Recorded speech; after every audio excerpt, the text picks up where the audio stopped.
Assalamualaikum warahmatullahi wabarakatuh. Saya lihat hadis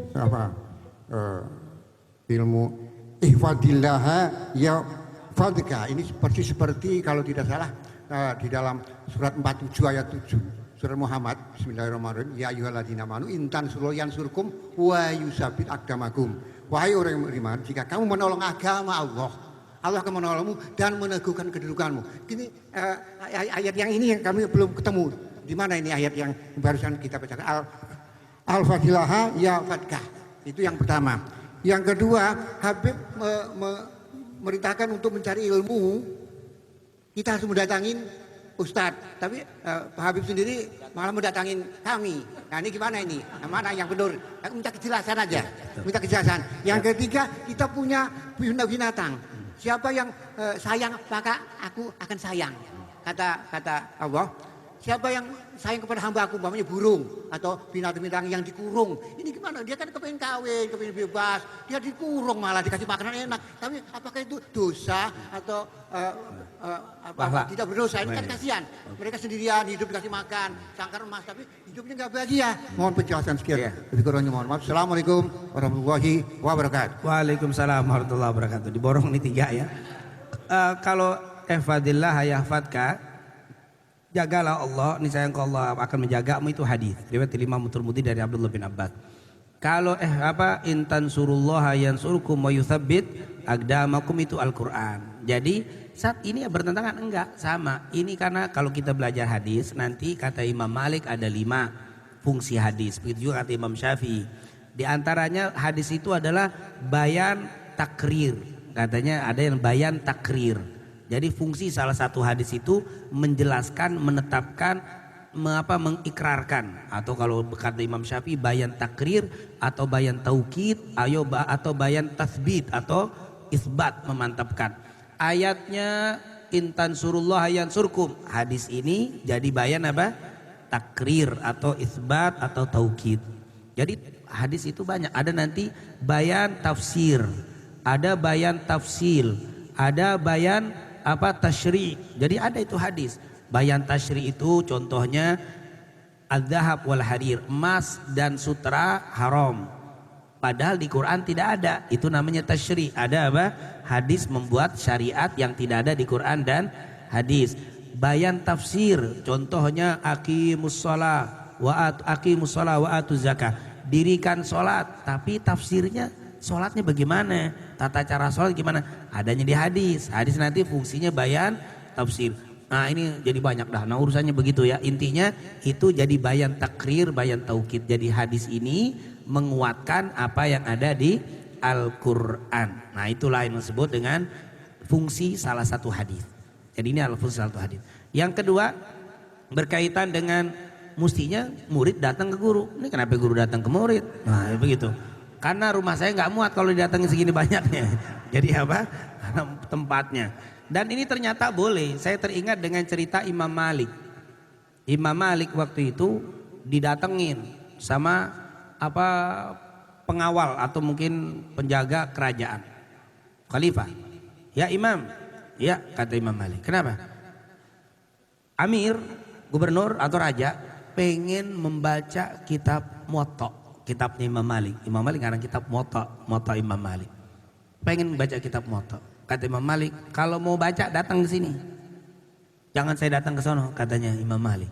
Oh, Imam Malik galak, imam-imam dulu. Kagak girang, dipanggil ke istana enggak girang, datang ke sini kalau mengaji katanya. Padahal pengen baca kitab, murni baca kitab, enggak baca di sini. Kalau dia tidak mau baca ke sini, datanglah ke tempat majelis atau masjid fulan. Di situ aku ngajar, di situ datanglah ke situ. Berarti guru datang ke masjid. Nah, Al-Ittihad atau temannya datang. Jadi itu boleh tuh, itu nggak bertentangan.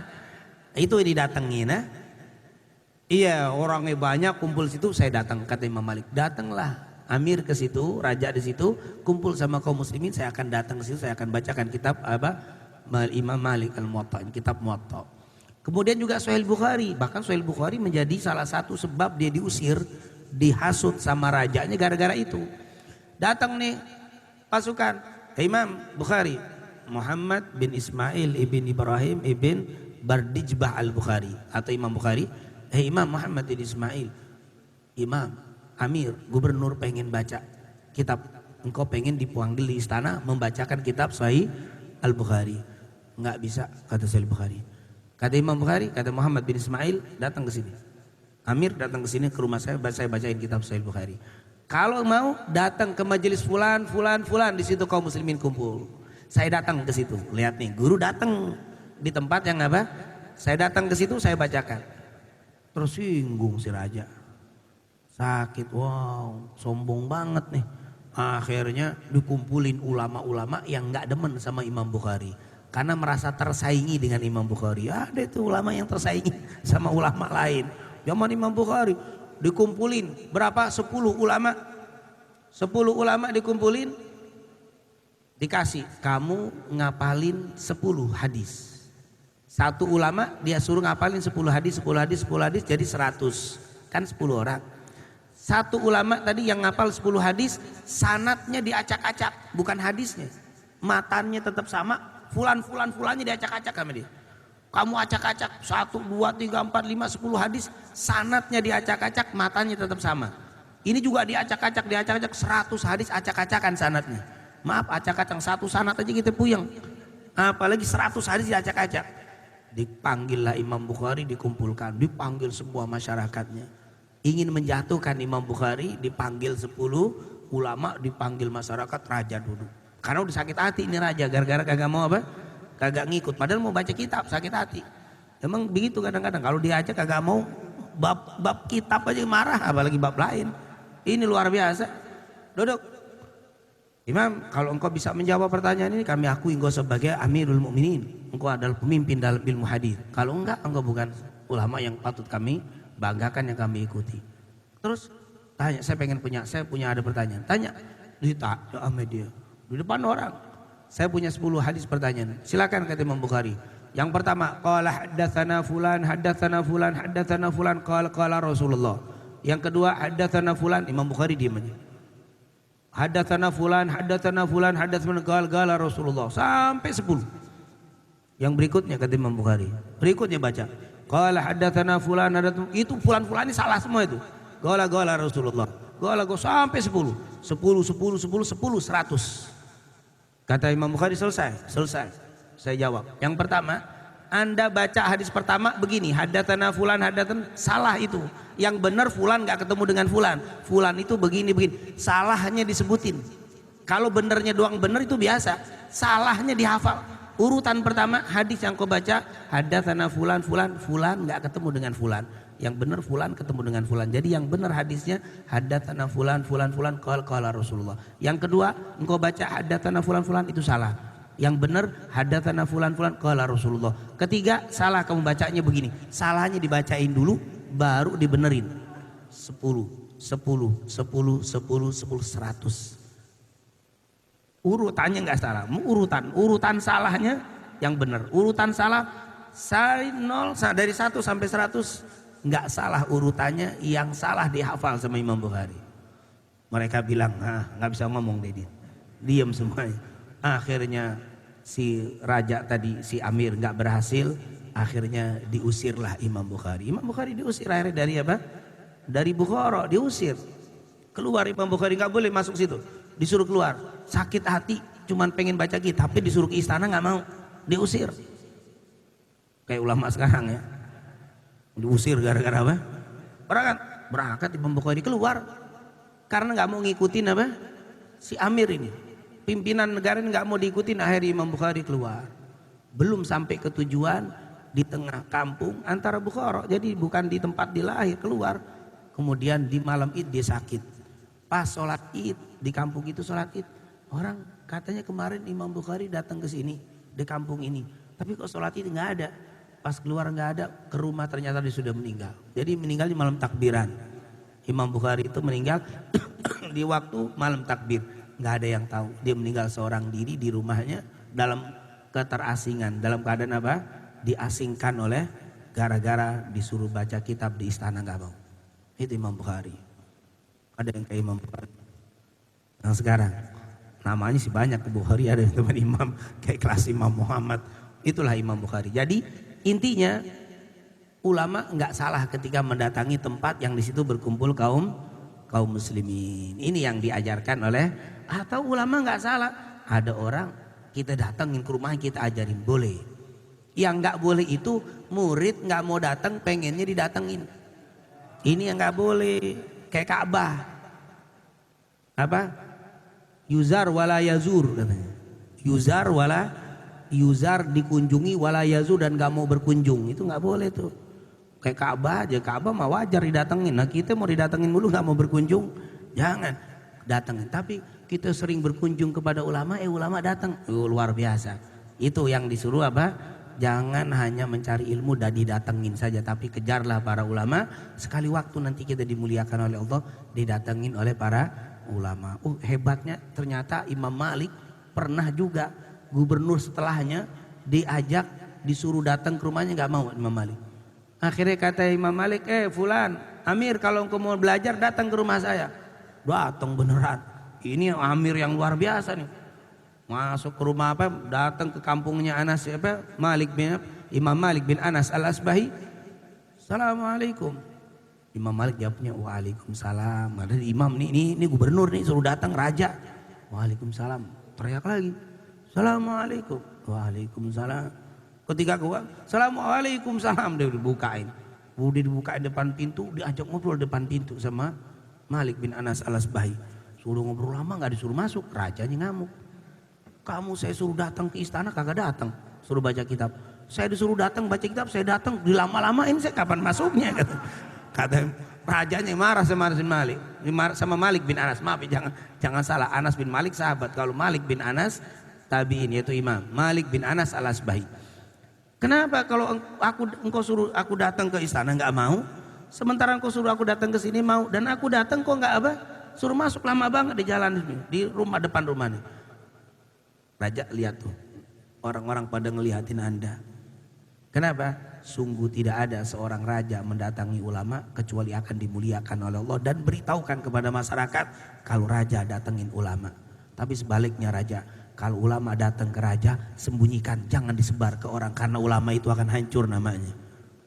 Ternyata kalau pejabat datang ke ulama naik. Makanya kalau pejabat datang ke ulama, media sosial ramein. Hebat itu. Itu pasti pejabat jadi naik apa? Naik. Nggak ada cerita pejabat datang ke ulama jadi jatuh, tidak ada cerita. Pasti namanya akan naik. Dan kata Imam Malik, sebarkan, kasih tahu sama masyarakat kalau raja Anda datang ke ulama, sebarkan. Makanya saya lamain biar orang pada tahu. Kalau Anda langsung masuk, orang banyak nggak lihat. Saya biarin biar orang pada tahu. Begitu. Jadi kalau pejabat datang ke ulama, sebarin ke media sosial. Dia bakal naik namanya. Tapi kalau ulama datang ke pejabat, umpetin. Malu. Aib itu ulama, akan hancur namanya. Sembunyikan. Subhanallah, itu kata Anas bin Malik. Jadi subhanallah, luar biasa. Makanya insya Allah nih pejabat pada datang ke ulama, amin. Jangan sampai ulama datang pada pejabat, nih musibah ini. Insya Allah Allah jaga kita semuanya, amin ya rabbal. Sebagai penutup tadi apa tadi? Binatang, iya benar. Irhamu man fil ardi yarhamukum man fis sama. Irhamu man fil ardi, kasih sayangilah siapa yang ada di bumi. Yarhamukum man fis sama, Allah akan menyayangi kalian.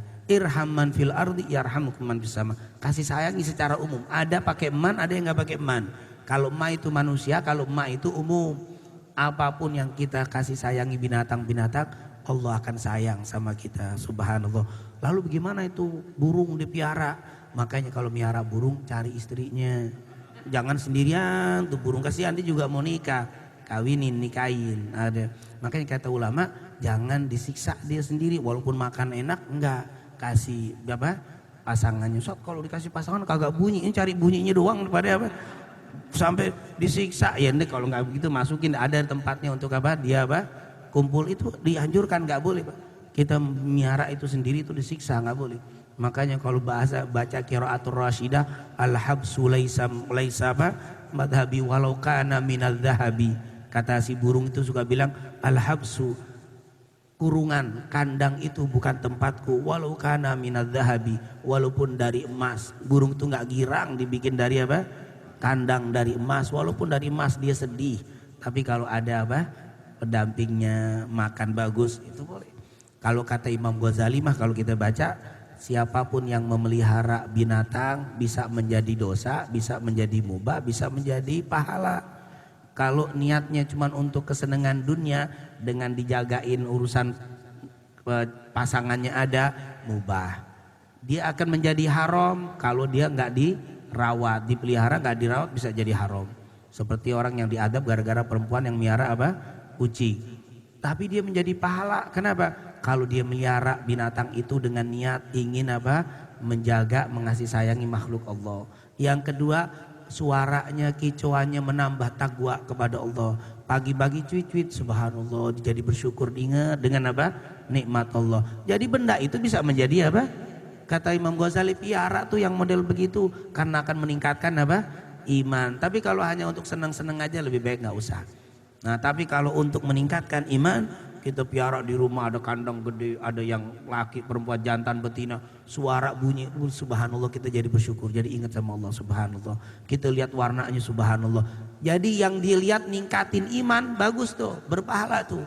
Seperti kata Syekh Abu Bakar bin Salim, demi Allah dari umur 16 tahun saya tidak melihat sesuatu kecuali saya ingat kepada Allah. Oh, ngelihat sesuatu jadi apa? Kalau kita ngelihat benda makhluk hewan-hewan yang kita pelihara jadi ingat sama Allah, itu menjadi ibadah. Tapi kalau enggak, lebih baik enggak usah. Itulah yang diajarkan oleh para ulama. Mungkin itu yang bisa saya sampaikan. Lebih kurangnya semoga apa yang kita pelajari mendapatkan keberkahan dan keridhaan dari Allah Subhanahu wa taala. Allahumma inna nas'aluka ilman nafi'an wa rizqan thayyiban wa amalan salihah. Allahumma inna na'udzubika min ilmin la yanfa' wa min qalbin la yakhsha wa min nafsin la tashba' wa min du'ain la yusma' bi rahmatika arhamar rahimin. Rabbana atina fid dunya hasanah wa fil akhirati hasanah wa qina adzabannar. Wa sallallahu ala sayidina Muhammadin wa ala alihi wa sahbihi wasallam. Walhamdulillahi rabbil alamin. Subhanakallahumma wa bihamdika asyhadu an la ilaha illa anta astaghfiruka wa atubu ilaik. Lebih kurangnya assalamualaikum warahmatullahi wabarakatuh.